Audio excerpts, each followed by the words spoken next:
Mtu kama anafanya kazi yake kidogo, naona wa Burundi wameanza kuchukua kazi mingi huko ya mijengo, niko karibu kwenda kufuruga huko. Niambie hao, wewe huwezi kuja Kenya ufanye Mkenya alipo 400.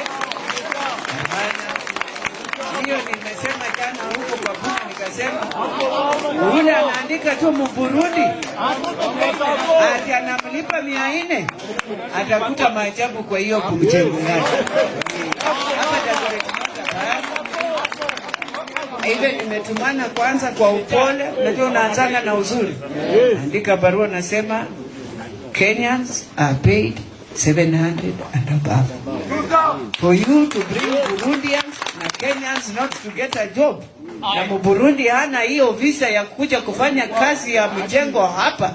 Tutapambana, ambia wa Burundi mimi ndio nitarudisha hao Burundi.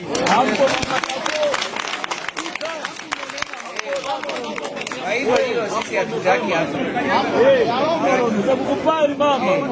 Na mwenye anaweka kwa hii maploti, tufanyishe kazi ngumu. Na sisi si wabaya, sisi watu tunapendanga watu. Mtu anafanya 6,000 kwa mwisho wa mwezi.